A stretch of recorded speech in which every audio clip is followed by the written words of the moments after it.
같이 기립하셔서 임재 찬양으로 예배 앞으로 나가겠습니다.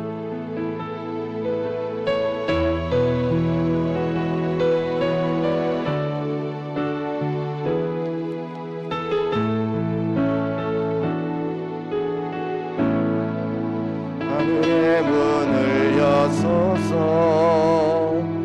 이곳을 주목하소서 주를 향한 노래가 꺼지지 않으니 하늘을 열고 보소서 이곳에 임재하소서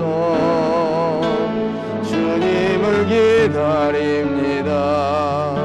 기도의 향기가 하늘에 닿으니 주여 임재하여 주소서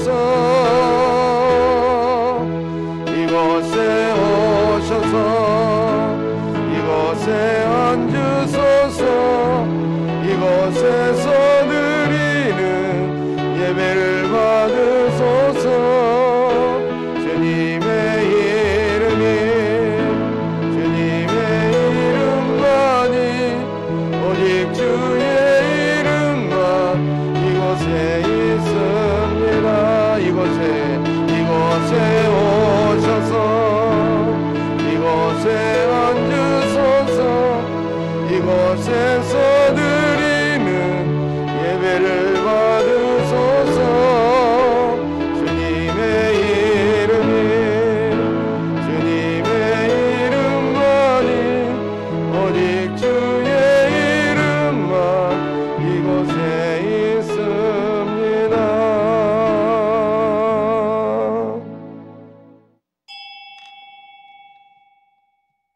존귀하신 사랑의 하나님, 맑고 아름답고 화창한 봄을 마음껏 주 안에서 누리게 하시고 저희들의 신원을 어려운 상황 속에서도 보호하시며 은혜를 사모하며 주 앞에 나와 예배할 수 있게 하시니 감사합니다.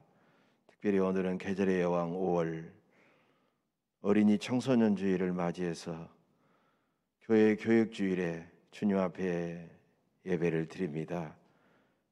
영과 진리로 드리는 이 예배에 거룩한 주의 성령님 친히 임재하셔서 이 예배를 주관하시고 모든 영광 받으시며 사모하며 주 앞에 엎드린 모든 백성들에게 하늘의 신령한 은혜와 축복으로 넘치게 하옵소서. 예수님의 이름으로 감사하며 기도하옵나이다. 아멘. 전능하사 천지를 만드신 하나님 아버지를 내가 믿사오며 그 외아들 우리 주 예수 그리스도를 믿사오니 이는 성령으로 잉태하사 동정녀 마리아에게 나시고 본디오 빌라도에게 고난을 받으사 십자가에 못 박혀 죽으시고 장사한 지 사흘 만에 죽은 자 가운데서 다시 살아나시며 하늘에 오르사 전능하신 하나님 우편에 앉아 계시다가 저리로서 산자와 죽은 자를 심판하러 오시리라. 성령을 믿사오며 거룩한 공예와 성도가 서로 교통하는 것과 죄를 사하여 주시는 것과 몸이 다시 사는 것과 영원히 사는 것을 믿사옵나이다. 아멘. 자리에 앉으시기 바랍니다.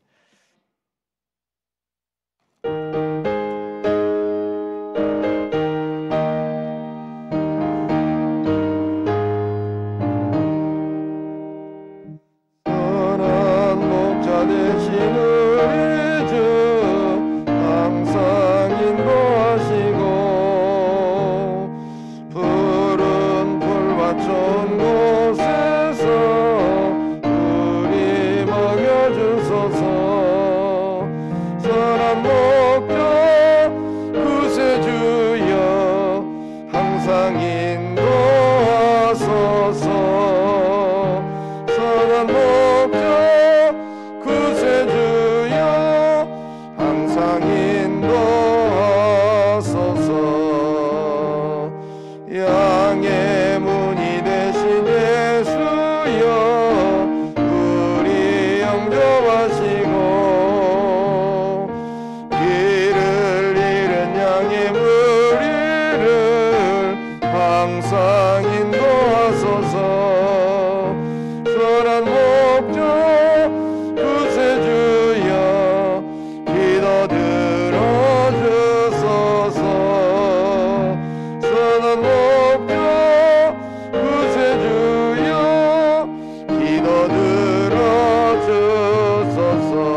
이는 곧 너희의 하나님 여호와께서 너희에게 가르치라고 명하신 명령과 규례와 법도라.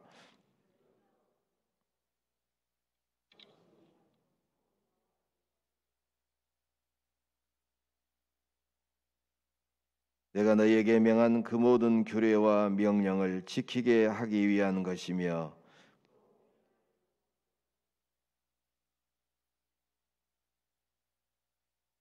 그리하면 내가 복을 받고 내 조상들의 하나님 여호와께서 내게 허락하심 같이 이스라엘아 들으라. 우리 하나님 여호와는 오직 유일한 여호와이시니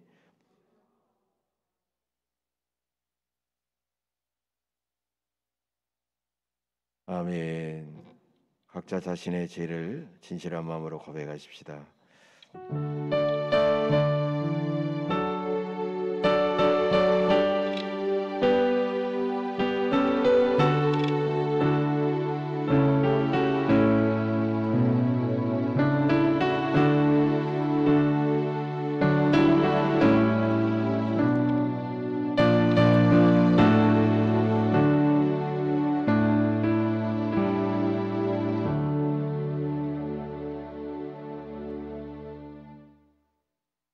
주님의 말씀입니다. 나의 자녀들아, 내가 이것을 너희에게 쓰면 너희로 죄를 범하지 않게 하리 함이라. 만일 누가 죄를 범하여도 아버지 앞에서 우리에게 대언자가 있으니 곧 의로우신 예수 그리스도시라. 이 말씀에 따라 나는 우리 주 예수 그리스도 이름으로 여러분의 모든 죄는 다 용서받았음을 선언합니다. 아멘.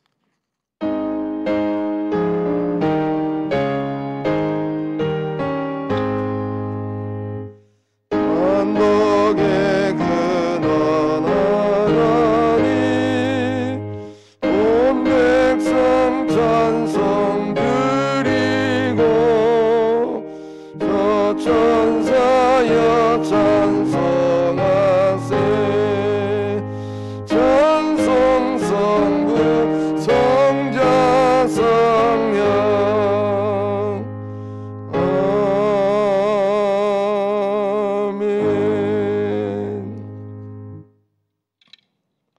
오늘 주시는 하나님의 말씀 사무엘상 1장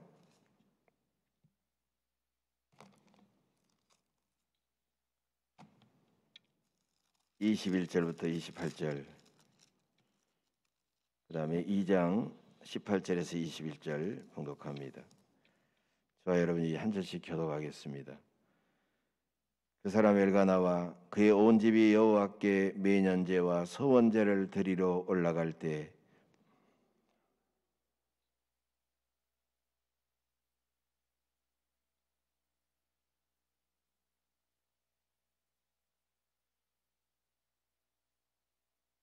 그의 남편 엘가나가 그에게 이르되 그대의 소견에 좋은 대로 하여 그를 젖되기까지 기다리라. 오직 여호와께서 그의 말씀대로 이루시기를 원하노라 하니라. 이에 그 여자가 그의 아들을 양육하며 그가 젖되기까지 기다리다가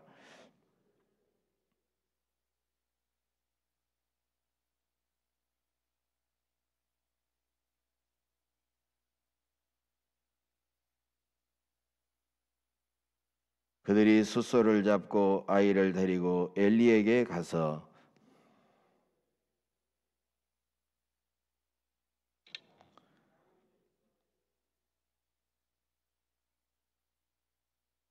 이 아이를 위하여 내가 기도하였더니 내가 구하여 기도한 바를 여호와께서 내게 허락하신지라.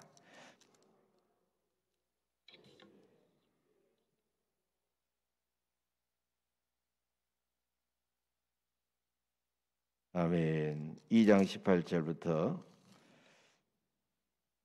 21절까지 또 교독하겠습니다. 사무엘은 어렸을 때 세마포의 벗을 입고 여호와 앞에서 섬겼더라.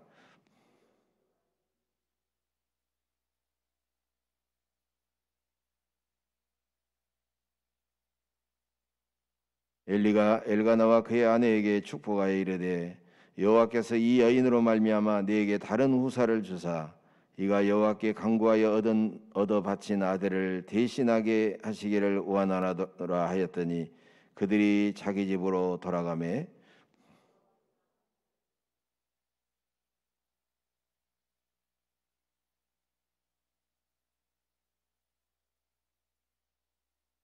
아멘.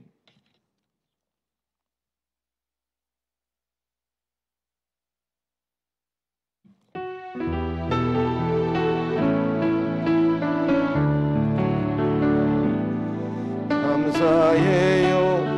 깨닫지 못했었는데 내가 얼마나 소중한 존재라는 것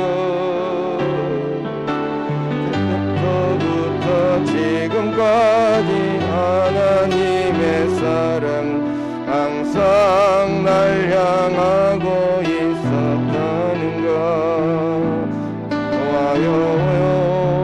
그 사랑을 가르쳐준 당신께 주께서 허락하신 당신께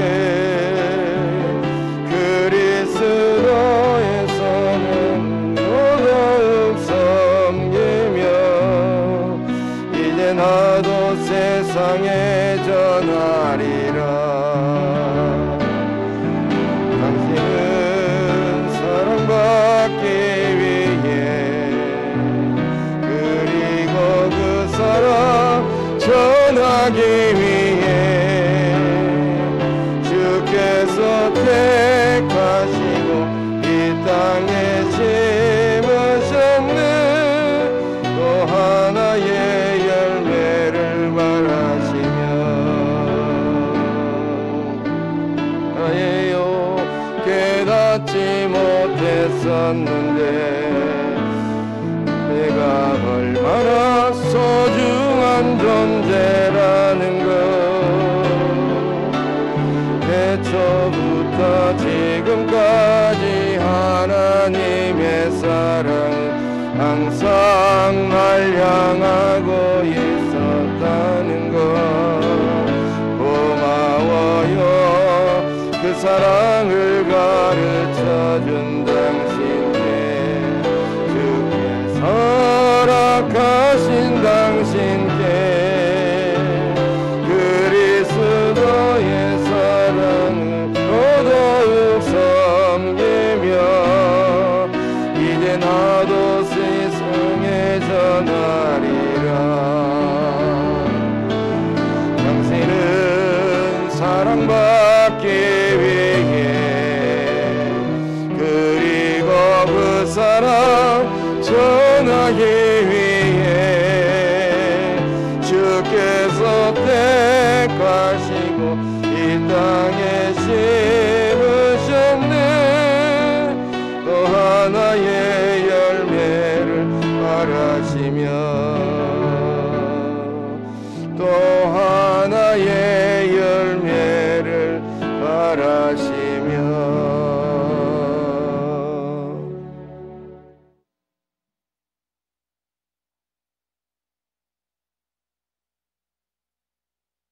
오늘 5월 1일입니다. 원래 오늘이 어린이날입니다. 그런데 금년 5월 5일은 어린이날 100주년이 되는 의미 있는 날입니다. 일제강점기였던 100년 전만 해도 어린이는 어리다는 이유로 사람들에게 존중받지 못하고 멸시당하고 학대받는 일도 대단히 많았습니다. 1923년에 소파 방정환 선생은 그런 어린이들의 모습을 가슴 아파하면서 색동열을 조직해서 어린이라는 잡지를 발행하고 그리고 그때 5월 1일을 어린이날로 제정을 했습니다. 그리고 그날 했던 어린이날 구호가 이거였다고 해요. 어린이에게 욕하지 말고 때리지 말고 부려먹지 말자. 이것이 어린이날 구호였다는 것입니다.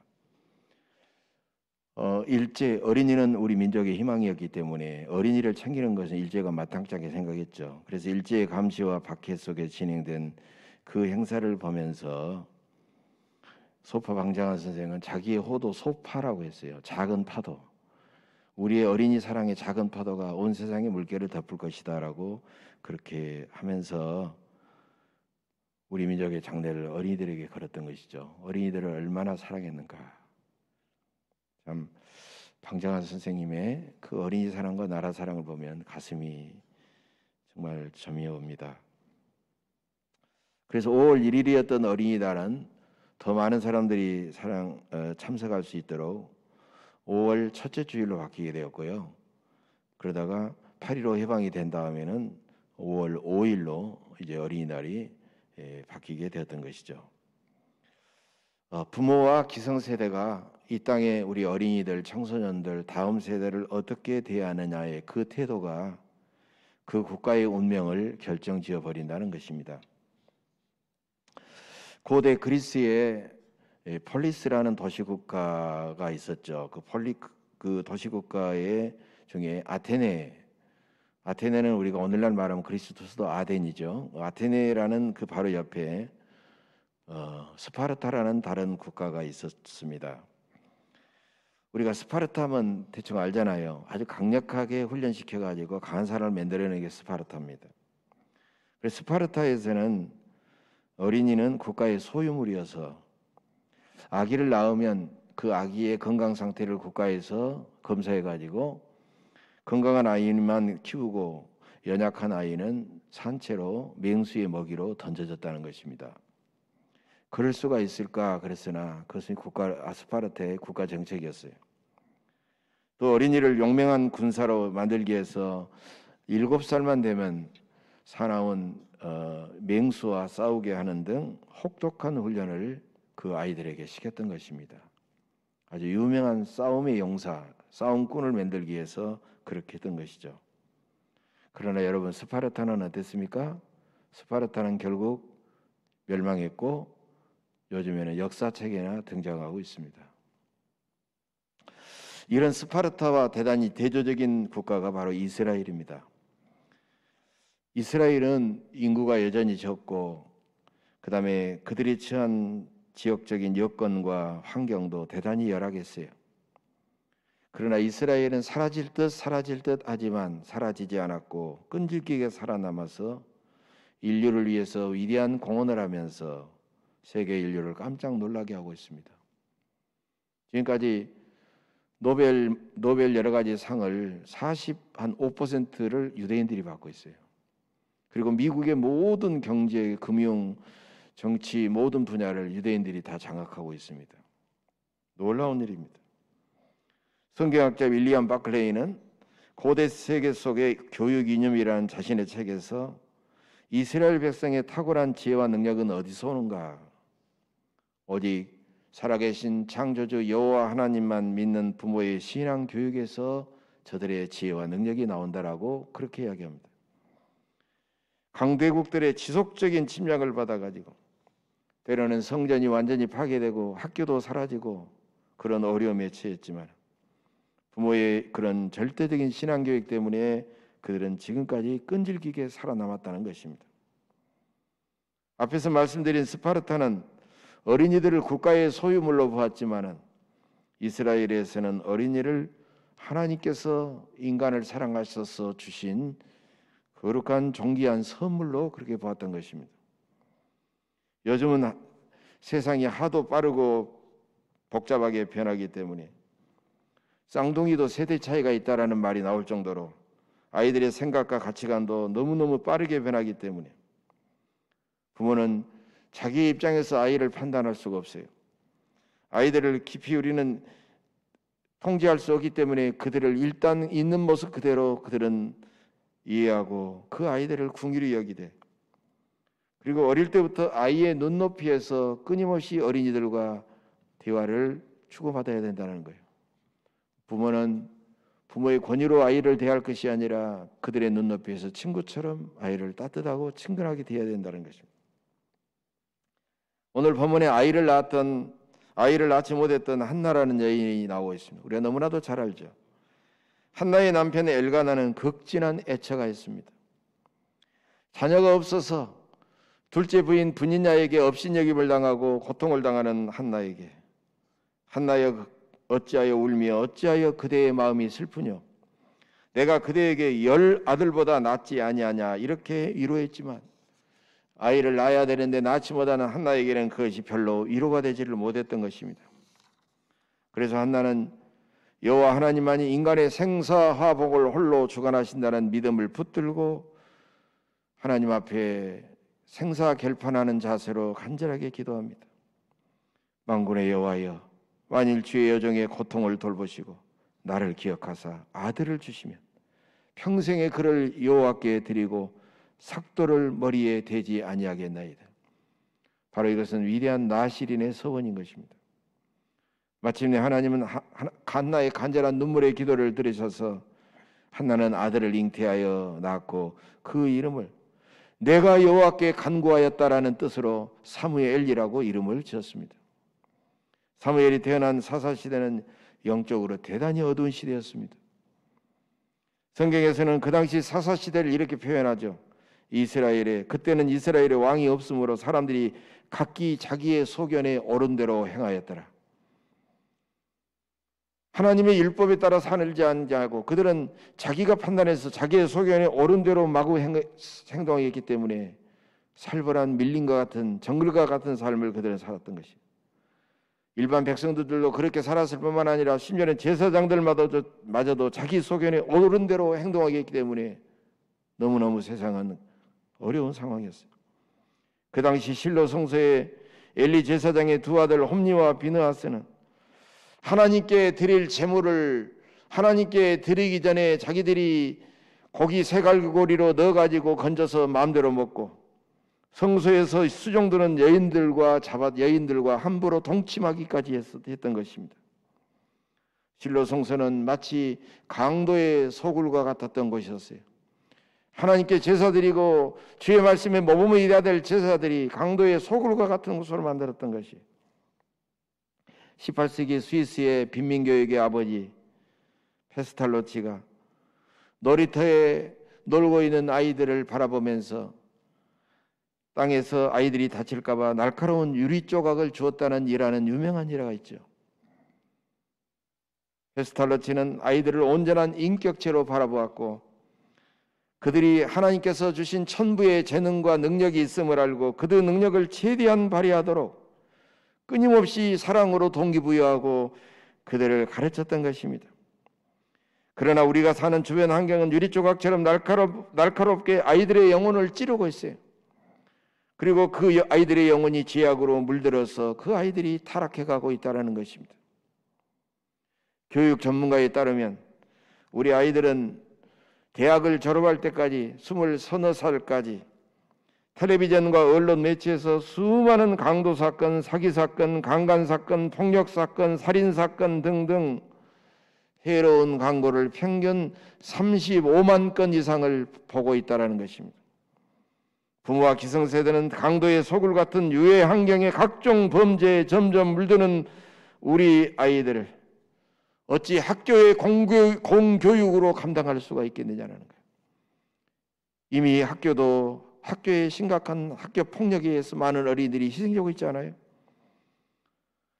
어찌 우리가 교육보험을 들고 생명보험을 들었다고 그 아이들의 장래를 점점 지킬 수가 있겠습니까? 우리는 어떻게 이런 아이들을 지켜낼 수가 있겠습니까? 우리는 한나의 신앙을 본받아야 됩니다. 엘리 제사장이 일하던 실로 성소도 강도의 소굴과 같이 심각한 곳이었어요. 성소가 그렇다면 다른 것은 말할 필요가 없는 것입니다. 그런데 놀랍게도 한나는 그런 성소, 실로 성소로 아직 젖도 떼지 못한 어린 사무엘을 그리로 떠나서 보내려고 하는 것입니다. 그런데 남편 엘가나는 그런 아내보다 한술 더 뜹니다. 그대의 소견에 좋을 대로 하여 그를 젖대기까지 기다리라. 오직 여호와께서 그의 말씀대로 이루시기를 원하노라. 이스라엘에서는 아이가 3살 되는 때에 젖을 떼고, 여러분 우리가 아이를 키워봤지만 아이는요 막 태어난 아이보다도 한 3살 정도 된 아이가 가장 사랑스럽고 귀엽습니다. 말을 하려고 할 때 그리고 아장아장 걸어가다가 넘어지기도 할 때 그때가 가장 사랑스럽잖아요. 그런 아이를 부모도 없는 곳에 떼어놓는다고 하는 것 얼마나 힘들겠습니까? 그러나 한나는 사무엘이 3살이 되면 가차없이 젖을 떼어서 실로 송소로 보내겠다는 것입니다. 한나는 하나님께 아들을 나에게 주시면 그 아이를 하나님의 종으로 나실인으로 키워서 다시 하나님께 드리겠다고 서원했다는 그 한 가지 이유 때문이었습니다. 한나는 엘리의 2 아들 홈니와 비느하스가 아주 불량한 제사장이었기 때문에 때로는 그걸 핑계 삼아서 하나님 도저히 실로 송소로 보내려고 해도 저 불량한 제사장들이 있는 곳에 내 아이를 보낼 수가 없습니다. 하나님 서원을 취소해야 되겠습니다 라고 할 수 있지만 그것은 한나의 사정이지 하나님과 맺은 서원은 변함이 없는 거예요. 그 서원을 끝까지 지켰던 것입니다. 이것은 오직 우리의 생사화복을 인간의 장래를 주관하시는 하나님을 굳게 믿고 신뢰하지 않으면 도저히 불가능한 일이에요. 절대 믿음이 있기에 가능한 일이라는 거예요. 많은 부모들이 아이가 태어나면 하나님의 아들이다, 하나님의 딸이다, 하나님의 자녀다라고 고백하지만 실제로는 그것은 입술로만 하는 고백이지 진짜 하나님의 자녀구나라고 하나님 앞에 기도하랬을 때는 언제입니까? 아이가 너무 심각한 병에 들었을 때, 그리고 아이가 대학 시험이라든가 중요한 시험을 앞두고 있을 때, 오 하나님, 내 아들이 아니라 내 딸이 아니라 하나님의 딸이지 않습니까? 하나님의 아들이지 않습니까? 병 고쳐주세요, 대학 붙게 해주세요, 이렇게 우리가 기도하잖아요. 다분히 부모의 이기적인 기도죠. 여러분은 내 자녀를 어떤 상황에서도 하나님의 자녀다라고 진실하게 고백할 수가 있겠습니까? 그런데 한나는 금지 오격 같은 그 어린 사랑스러운 사무엘을 하나님의 아들이라고 고백하고 왜 강도의 소굴과 같은 그 실로 송소로 과감하게 보냈을까요? 그것은 한나가 사무엘을 실로로 보낸 다음에 눈물로 하나님께 드렸던 사무엘상 2장 1절 이하에 나오는 그의 찬양의 그 내용이 들어있는 것입니다. 이런 내용이죠. 내 마음이 여호와로 말미암아 즐거워하며 내 뿔이 여호와로 말미암아 높아졌으며 내 입이 내 원수들을 향하여 크게 열렸으니 이는 내가 주의 구원으로 말미암아 기뻐함이니이다. 여호와같이 거룩하신 이가 없으시니 이는 주밖에 다른 이가 없고 우리 하나님 같은 반석도 없으심이이다. 여호와는 죽이기도 하시고 살리기도 하시며 수월에 내리기도 하시고 거기서 올리기도 하시는도다. 여호와는 가난하게도 하시고 부하게도 하시며 낮추기도 하시고 높이기도 하시는도다. 여러분, 믿음의 사람 한나, 하나님의 사랑을 받았던 한나는 열악하고 험악한 주변 환경을 바라보지 않았어요. 마치 강도와 같은 수많은 제사장들과 수많은 사람들을 바라보지 않았습니다. 그 모든 어려운 상황에서도 인생의 생사화복을 홀로 주관하시는 창조주 여호와 하나님만 바라봤다는 것입니다. 전능하신 여호와 하나님만이 우리의 삶을 주관하시고 우리 아이들의 장래와 운명을 주관하신다는 것입니다. 그래서 우리는 자녀들에게 그 무엇보다도 신앙의 유산을 물려줘야 됩니다. 우리가 자녀들에게 물려줄 유산은 우리가 잠깐 내 이름으로 등기되어 있거나 내 이름으로 예치되어 있는 세상의 재산이 아닙니다. 내가 잠시 얻었던 권력도 아닙니다. 내가 열심히 공부했던 세상의 지식도 아닙니다. 수많은 사람들이 알아주고 부러워하는 세상의 명예가 아닙니다. 우리는 전능하신 창조주 여호와 하나님과 우리 구주 예수 그리스도의 영원하신 그 그리스도의 은혜와 보혜사 성령 하나님을 믿는 믿음과 순종과 사랑의 유산을 우리는 자녀들에게 마음껏 물려줘야 되는 것입니다. 사무엘상 2장 18절 말씀입니다. 두 번째 본문이죠. 사무엘은 어렸을 때 세마포 에봇을 입고 여호와 앞에 섬겼더라. 여러분, 우리가 이 말씀 볼 때 그 어린 3살 정도 되는 사무엘을 보냈을 때 사무엘이 4살, 5살 될 때부터 계속해서 세마포 에봇을 입었다는 거예요. 세마포는 까칠한 옷입니다. 까칠까칠한 옷이. 그 까칠까칠한 옷을 미리 입고 아장아장 걸어다니고 그러면서 하나님 앞에 제사를 드리면서 하나님을 찬양하고 경배하는 모습을 여러분 상상해 보셨습니까? 그런 사무엘의 모습은 사람들에게도 너무나도 귀엽고 사랑스러울 텐데 우리 하나님께서 그 모습을 보신다면 얼마나 귀엽고 얼마나 사랑스러워 계시겠습니까? 그에게 무엇이든지 하나님은 주고 싶지 않으시겠어요?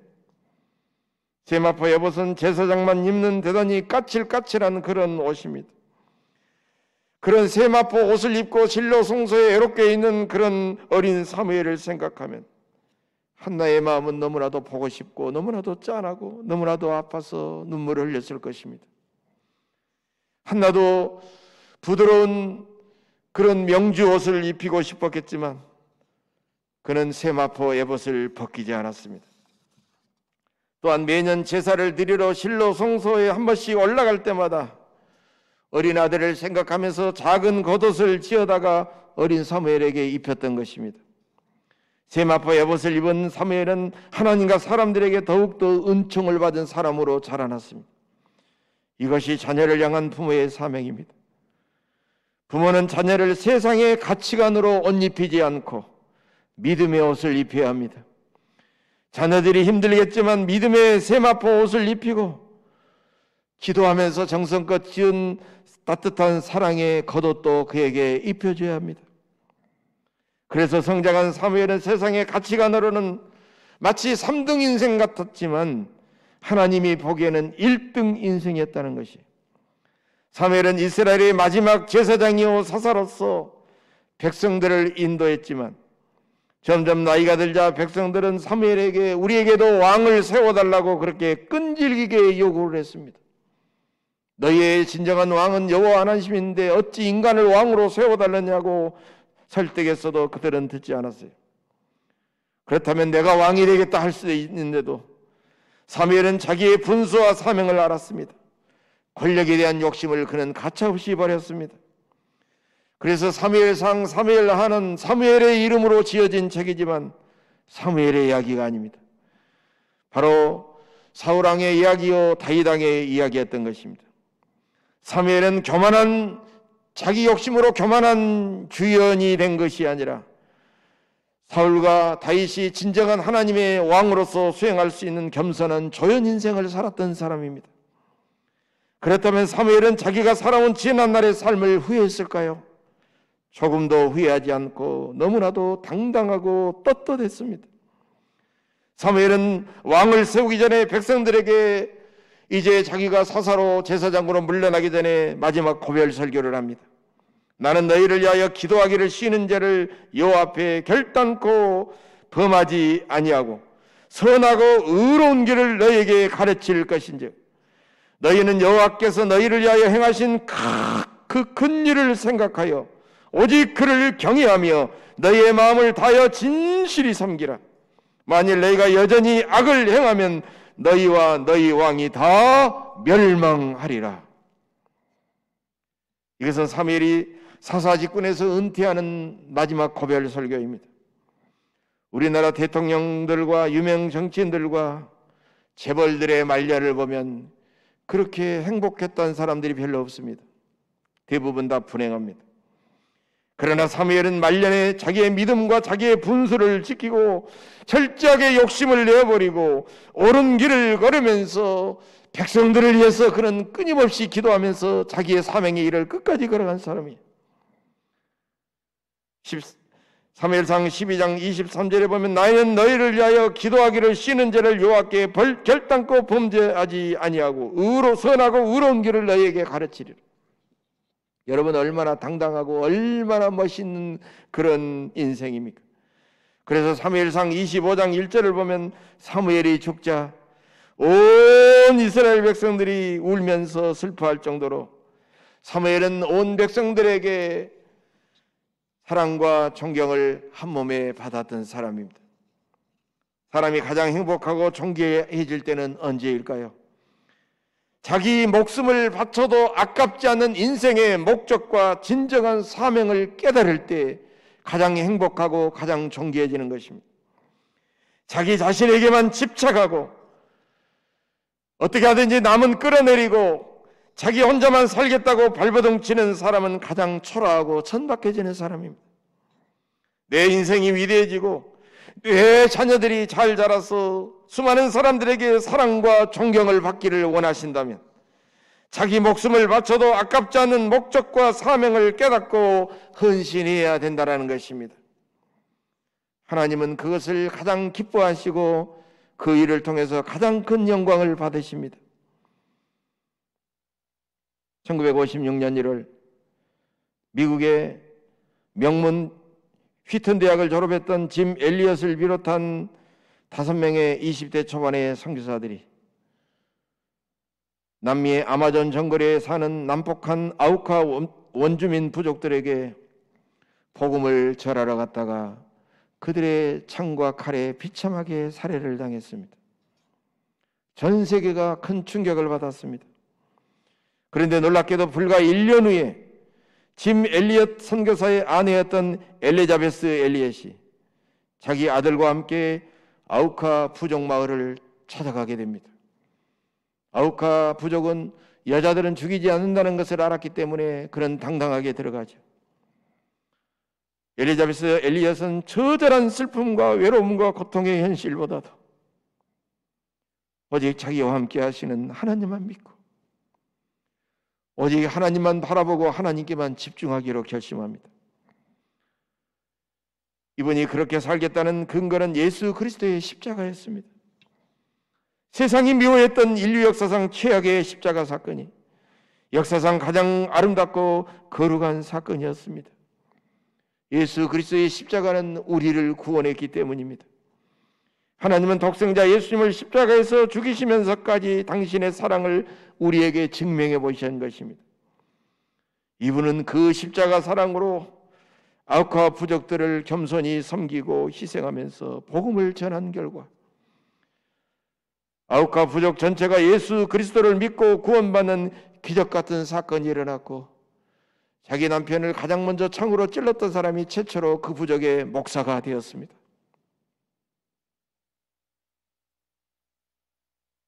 지금부터 17년 전 2005년도에 이 영화는 창끝이라는 제목의 영화로도 만들어져 가지고 이 사건은 우리의 가슴에 꺼지지 않는 깊은 감동과 불꽃을 우리에게 피우고 있는 것입니다.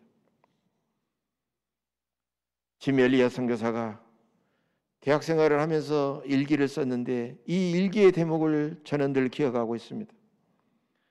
인생을 살면서 절대로 놓쳐서는 안 되는 것을 얻기 위하여 언젠가는 놓을 수밖에 없는 것들을 기꺼이 포기하는 사람은 결코 어리석은 사람이 아니다. 다시 한번 말씀드립니다.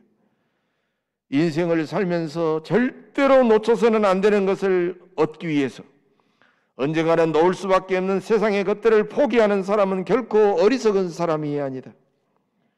그는 그 말씀대로 복음을 전하다가 순교자가 되었던 것입니다.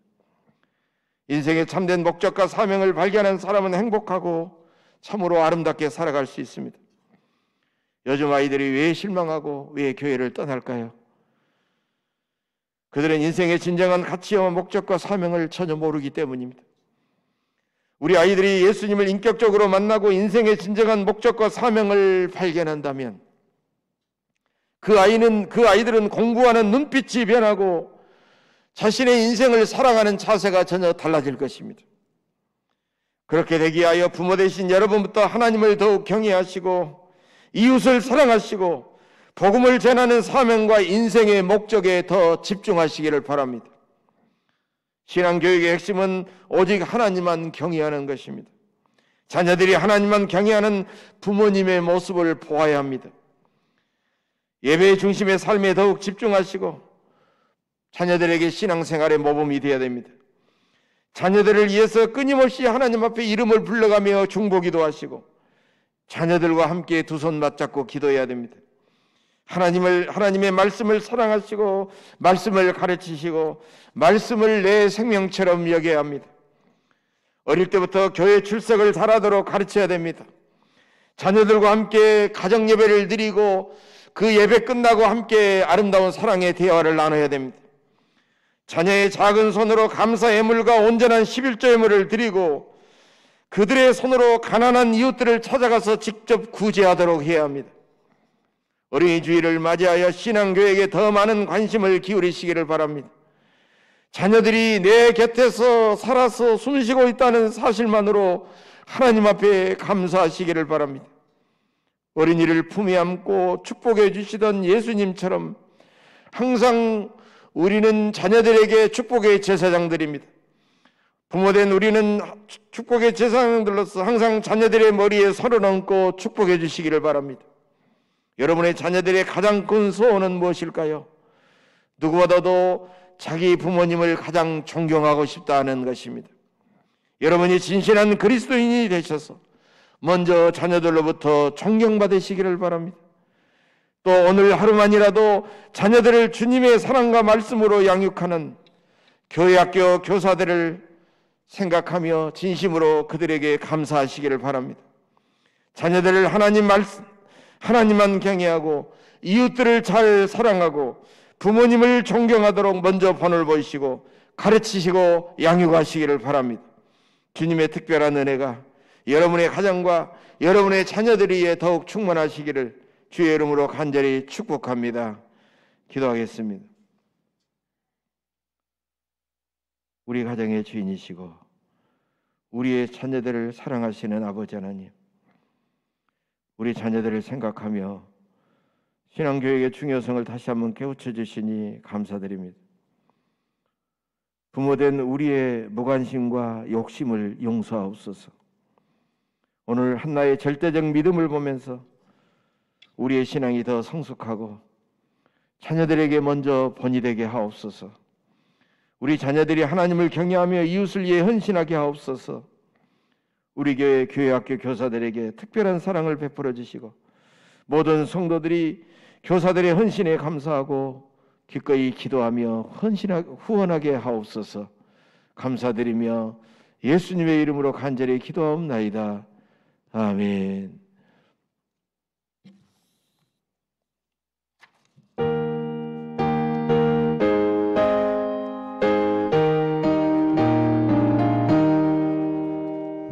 예수 사랑하시는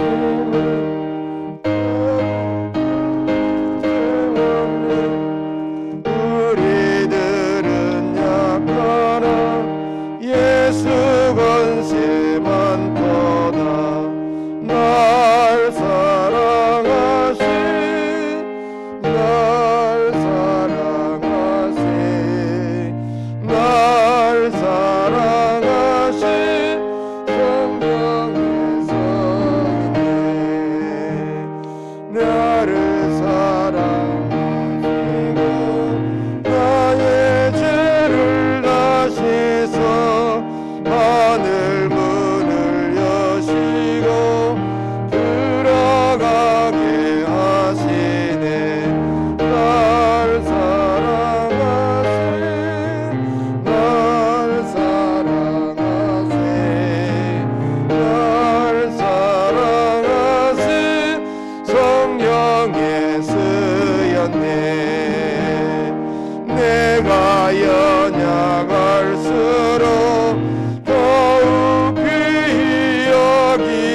생명의 근원이시고 만복의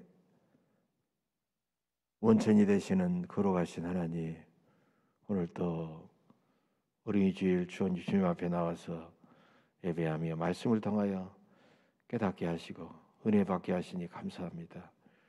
한 주간 동안 여전히 코로나도 있고 또 여러 가지 험하고 어려운 일도 많지만 저희들을 지켜주시고 열심히 일하게 하셔서 우리의 삶에 필요한 모든 것들을 넉넉하고 부유하게 채워주신 하나님 감사합니다. 내 것이 아니라 주님의 것임을 인정하고 감사하며 이 시간 주의 이름으로 성별하여 주께 드리오니 받으시고 하나님의 뜻이 이루어지는 곳에 주님의 나라가 이 땅에 이루어지며 복음이 전파되며 참으로 주님이 기뻐하는 일에 아름답게 쓰여지게 하옵소서. 감사하며 기쁨으로 드리는 손길들을 기억하시고 저들의 간절한 소원 하나님 다 기억하시고 이루어 주시며 이 땅에 사는 동안 항상 감사의 조건이 넘쳐나서 기쁨이 넘치고 복되게 살아가게 하옵소서. 하나님, 몸이 약하거나 또 코로나에 확진되었거나 또 고통받는 살아가는 교우들이 있사오니 이 시간과 공간을 초월하여 역사하신 하나님께서 친히 찾아가셔서 어루만져 주시고 치료하여 주옵소서.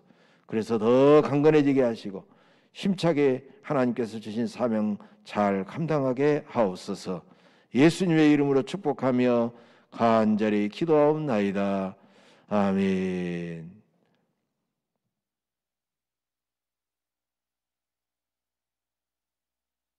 알림과 친교 시간입니다. 오늘은 교회 교육 주일이며 어린이 청소년 주일입니다.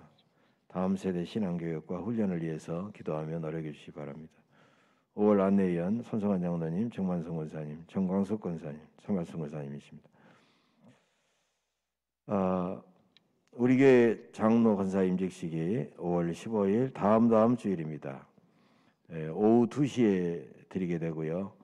임직식 당일에는 오전 11시에 1, 2부 통합 예배로 9시 반 예배는 드리지 않고 1, 2부 통합 예배로 드리겠습니다. 이날은 본교단 총무 되시는 김창재 목사님께서 오셔서 설교해 주실 예정입니다. 임직식 초청장은 임직자들께서 필요하신 만큼 지금 필경대에 초청장과 봉투가 준비되어 있습니다. 필요한 만큼 가져가시고 많은 이왕이면 임직식에 많은 손님들이 참석해서 축하해 주실 수 있도록 해주시기를 바랍니다. 그리고 다음 주일에 임직식을 앞두고 교회당 여러 가지 청소를 하도록 하겠습니다. 유리창 청소라든지 주변 환경 청소를 하도록 하겠습니다. 여러분께서 기억해 주시고요. 오늘은 떡과 음료를 우리 이호연 장로님, 이선자 권사님 가정에서 여러 가지 범사에 감사해서 귀한 떡을 제공해 주셨습니다. 우리 김일래 집사님께서 지난 주일에 마스크를 많이 교회다가 내주셨는데 1000개를 내주셨는데 2부 예배 때 광고를 해서 1부 예배 때 참석하신 분들이 가져가지 못하신 분들이 계십니다. 가정당 10개씩 포장이 되어 있는데 안 받으신 분들은 오늘 가정당 한 세트씩 가져가시기를 바랍니다. 우리 교회 금년에 등록하신 우리 엄설아 집사님이라는 분이 계십니다. 오늘 안 나오셨죠 아직? 2부 예배 나오실 것 같네요. 이 분께서 최근에 애터미라는 제품을 주문 판매를 합니다. 그러니까 가게가 없고 가정에 제품이 있는데 주문하면 해드립니다. 굉장히 제품이 품질이 좋다고 합니다. 화장품이나 한방 헤어나 보디케어나 그다음에 치약이나 이런 다양한 제품이 있는데 여러분께서 많이 이용해 주시면 고맙겠습니다. 오늘 고백교회 권사 장로 권사 임직식, 성광교회 장로 권사 임직식이 있고요. 그다음에 광주 원로 장로회에서 봄맞이 걷기 대회를 한다고 합니다. 14일 임직식 전날이네요. 토요일 날 오전 10시 40분부터 장성호 주변을 걷기를 한다고 합니다. 그래서 10시 40분까지 장성호 주차장으로 오시든지 광주에서 교통편을 다른 차를 이용하실 분들은 9시 50분에 광주 한빛교회로 오시면 그 차로 한꺼번에 출발을 하실 수 있다고 합니다. 총무는 우리 한빛교회 김용일 원로장님께서 맡고 계시는데 여러분께서 문의해 주시기를 바랍니다. 코로나 방역, 종교시설 방역 지침 의무 조치는 해제되었습니다. 그러나 실내에서는 마스크 착용은 계속 유지되고 있고 또 실내 취식 금지도 사실상 지금 해제가 되었습니다. 그렇다고 해서 당분간 바로 점심 식사를 하고 이러는 것보다는 조금 더 지켜보다가 전체적으로 가능하면 그때 시작하도록 하겠습니다. 여러분께서 빨리 일상이 회복되도록 기도해 주시면 대단히 고맙겠습니다. 앞뒤 둘러보시면서 서로 인사 나누시죠. 주의 평화를 빕니다. 감사합니다. 사랑합니다. 고맙습니다. 우리 다 같이 기립하셔서 우리 찬송하겠습니다.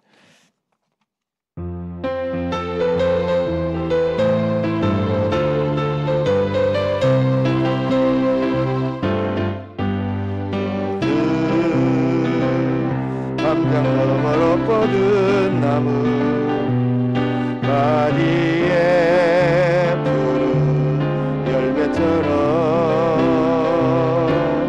하나님의 귀한 축복이 썰매 가득히 넘쳐날 거야. 너는 어떤 시련이 와도 능히 이겨낼 강한 팔이 있어. 전능하신 하나님께서 너와 언제나 함께 하시니 너는 하나님의 사랑, 아름다운 하나님의 사랑. 나는 날 위해 기도하며 내 길을 축복할 거야. 나는 하나님의 사랑, 사랑스런 하나님의 열매, 주의 품에 꽃 피운 나무가 되어져. 나는 하나님의 사랑, 나는 하나님의 사랑, 아름다운 하나님의 사랑. 나는 날 위해 기도하며 내 길을 축복할 거야.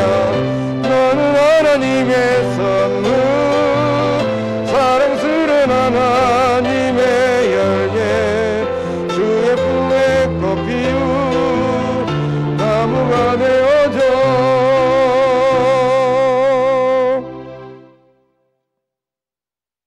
이제는 우리를 위해 이 땅에 오셔서 십자가 지시고 우리의 죄를 대속하시고 구원해 주신 우리 주 예수 그리스도의 한없는 은혜와 독생성자를 우리를 구원하시기 위해 이 땅에 보내주신 아버지 하나님의 만극하신 사랑과 주 성령님의 내주 충만 교통이로 역사하심이 오늘도 우리에게 맡겨주신 어린 생명들 다음 세대를 참으로 소중히 여기며 저들을 사랑하며 저들에게 우리가 진정한 그리스도의 진정한 복음과 사랑의 본이 되어 우리 귀한 생명들을 구원하며 더욱더 복되고 아름다운 하나님의 나라를 이 땅에 이루기를 원하는 모든 우리 애원교회 믿음의 성도들 심령위와 이 자리에 함께 참석한 주의 백성들과 저들의 가정과 흩어져 사는 모든 자녀손들과 직장과 일터와 사업체에 지금으로부터 영원 무궁토록 함께 계시옵시기를 간절히 축원하옵나이다. 아멘.